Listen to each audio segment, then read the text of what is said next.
Napakadugyot, napakadugyot. Napakadugyot, Ari Salpa. Ayan ba yung nalista niya? Oo! Ayan ba yung nalista? Pumasok kayo! Hindi tayo pwede pumasok! Napakadugyot. Pasensya na po!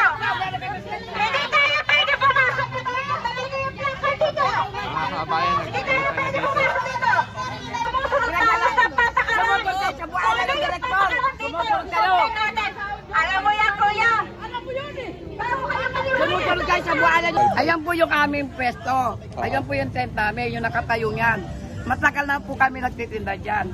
Ang gusto po ng may-anang impedisya tsaka ng direktor, tanggalin po yung aming pwesto at ipapalit po nila yung may mga kapitalista. Yung may pera na kaya mangupahan ng 3-5 isang araw. Yung kabuhayan po namin, binigay po sa amin yun ng Pangulong BBM. Aming paglalaguin, aming pagtibayan. Pero pilit po nila kami tinatanggalan ng kabuhayan. Doon po lumalaki ang pondo nila tayo po! 100 milyon po ang nilalaki ng pondo ng Salpag! Parang awa niyo po!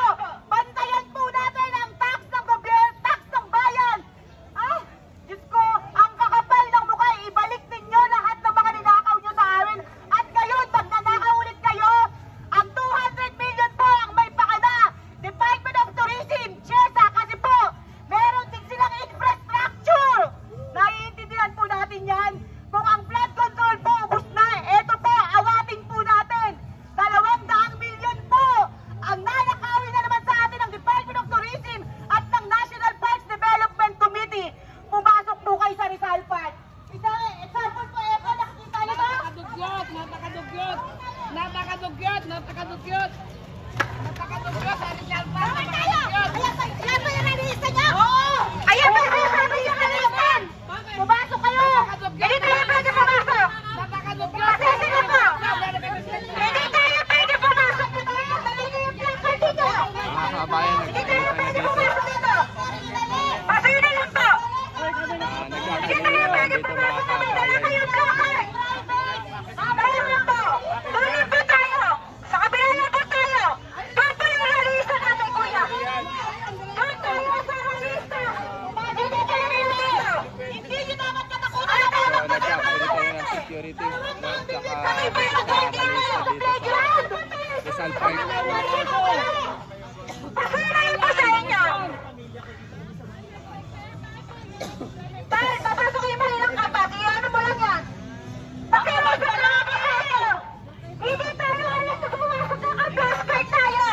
Huwag pa tayo sumabahay! Huwag kayo magbulag-bulagan! Ano ba? Hindi na ako alam ito po dito! Order, nandito kami! Para ikot mo yan! Huwag mo yan! Para ipasok mo na! So, dito tayo. Nagulat ako mga Pasensya na ba sa inyo? Alam na yung ginagawa namin dito! Hindi ka rin kung ano yung rules and regulation dito! Mga kasama! 200 milyon! Ipapagawang playground sa Rizal Park! Pagkatapos ng ibain ng playground doon, magpapagawa kayo ng 200 milyon! Max na naman ng taong bayan yan! Max na yung maliliit yan! Meron tayo sa kabila! Kaya ho tayo lang! Pakiusap pa naman po sa inyo! Hindi po tayo nagpito! Kayo mga kapalagian. Ito! Natin sa proseso! Ito yung ano nyo! Wigala natin sa proseso! Makahulat kayo! Mga bagnanakaw kayo! Pumasok kayo sa Rizal Park! Tabo ng kalsada! Kung kailan lumihan! Saka lumalaki ang pondo! Nakikita niyo ba kasama ko? Oo, di ba? Alam niyo ba yan? Mga clinic tinanggalan ng kabuhayan! Ginagawa nyo. Tama na ako sa inyo. Kabuhayan kayo. Tuloy tayo sa proseso, Ate Ruth, alam mo yan! Sa buhayan ng Proseso tayo direktor. na hindi dinadaan sa ganitong rally! Proseso! Sa tamang proseso tayo! Doon sa tamang proseso tayo, kuya! Pero hindi nyo nalalaman yan! Paano nyo nalalaman kayong wanda? Ayaw nyo pagbigyan. Yes! Ayaw nyo kami Ulitin pagbigyan. mo kami! Pero sumusunod tayo sa patakaran! Sumusunod kayo sa buhala ng direktor. Sumusunod kayo.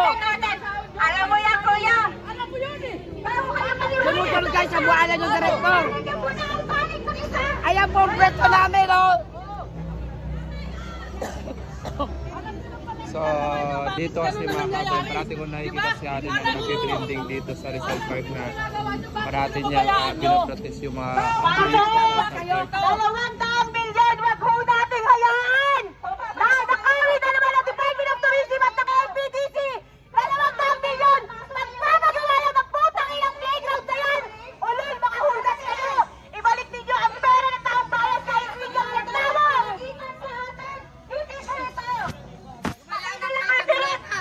Proseso tayo! Idaan mo sa proseso! Sabi mo! Anong proseso? Putang ilang to mga pili to tinanggalin yung kabuhayan! Nasa yung proseso yun? Anong proseso mga pili tinanggalin yung kabuhayan? So yung naglalali kasi dito pala mga kabayan, sila yung mga PWD na vendors dito sa labas ng Rizal Park. Ayun po yung bazaar namin, sarado. Yun, yung sinarado. Ilang, Tatlong buwan na. 3 buwan na. So, sila pala yung mga kabayan na kasi na-encounter lang natin ngayon, wala tayong idea. Yun yung stall bazaar nila dito sa loob na hindi na sila pinapapasok at hindi na sila pinagtitinda dito sa loob ng Rizal Park. At dahil nga sa may, problema, no? Yung 3,500 isang araw sa isang tent. Yan ang gusto nila mangyari. Mother, wala ko kasing idea dito. Ano bang meron dito sa Rizal Park? Ayan po yung aming pwesto. Ayan po yung tent namin, yung nakatayong yan. Matagal na po kami nagtitinda dyan. Ang gusto po ng may anang impedisya tsaka ng direktor, tanggalin po yung aming pwesto at ipapalit po nila yung may mga kapitalista. Yung may pera na kaya mangupahan ng 3,500 isang araw. Pero dati, Wala po kaming upa. Ngayon, tinagyan po nila na kulay cream na pula. Nung nalaman po ng mga tent na kulay po na wala kaming upa, umalik na po sila. Ayan po, may mga date po kami mga trabaho. Yan, mga date po yan. Oh. Mga okay, date po mga yan. PWD. Pinapasahod po namin yan ng minimum ng 8 oras, taga-araw. 2 beses po sa isang araw, palitan po sila dyan mga dep. 14 pong dep yan, ang aming mga kasama.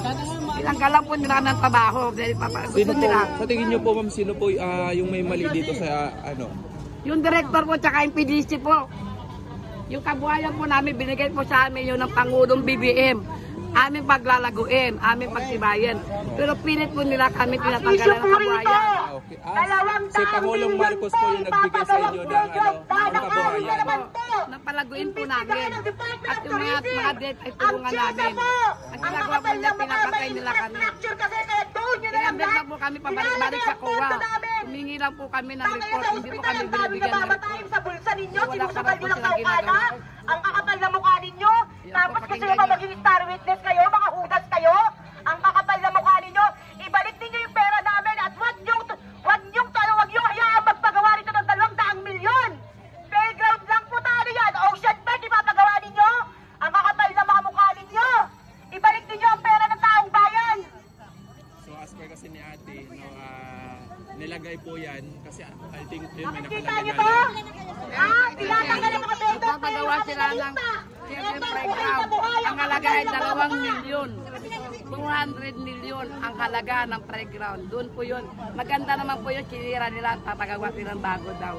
another gasto ulit. O another budget na naman po Kuya, yun. pumasok kayo. Kasi ibang Puto. tao ay napapasukin. Mapakinabangan nyo man lang yung mga ninanakaw dito sa mundo ng tangina. So, si ate kasi nakikita natin sa social media mga kabayan na laging tungkol dito dahil sila po ay may stall sa loob na binigay ni Pangulong Marcos noong I think last 2 years. No? At sa ngayon kasi wala silang renta nung una, hindi sila pinagbabayan no, dahil sa programa ni Pangulong Bongbong Marcos. Ang problema, nung natapos kasi yung nagkaroon niya another election na pinasara sila ng 3 buwan na po. No? So hindi na sila nakakapagtinda yung mga PWD no, na nandito. So mostly kasi mga PWD yung trabahante na mga stall doon sa unahan na yun. No? Pakita ko sa inyo yung mga stall. So yan po yung mga kabayan. Mga mahihinang nila, 3 pag hindi months nyo na po kaya yan mga pumasok. kabayan. 3 buwan na po hindi yan pinapa-operate sa kanila.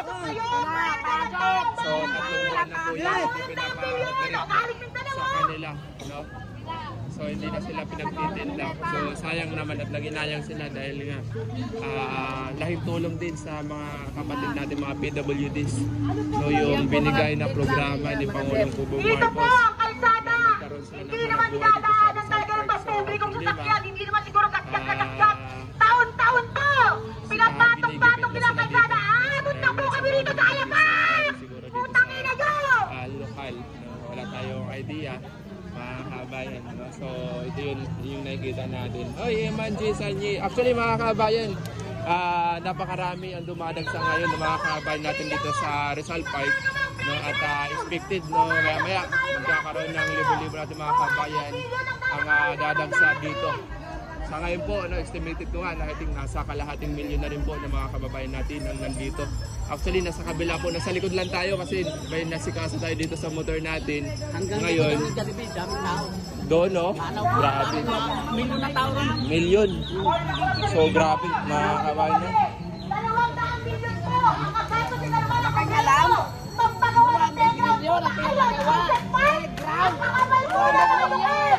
200 milyon po. Ay naku po. Awatin po natin yan. Siyempre mga wala kayong alam. 200 milyon pinagagawa playground.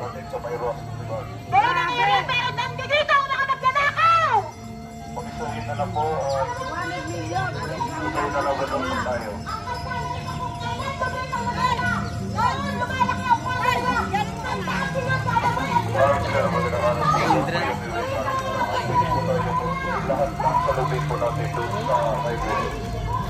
So nagkakainitan dito. Actually dito tayo sa kabila kasi mga kabayan. Ngayon, no? So marami pa nagsisidatingan, no, sa panawagan na itigil na ang korupsyon sa bansang Pilipinas. So napakadami natin mga kabayan ang undo din ang dumarating.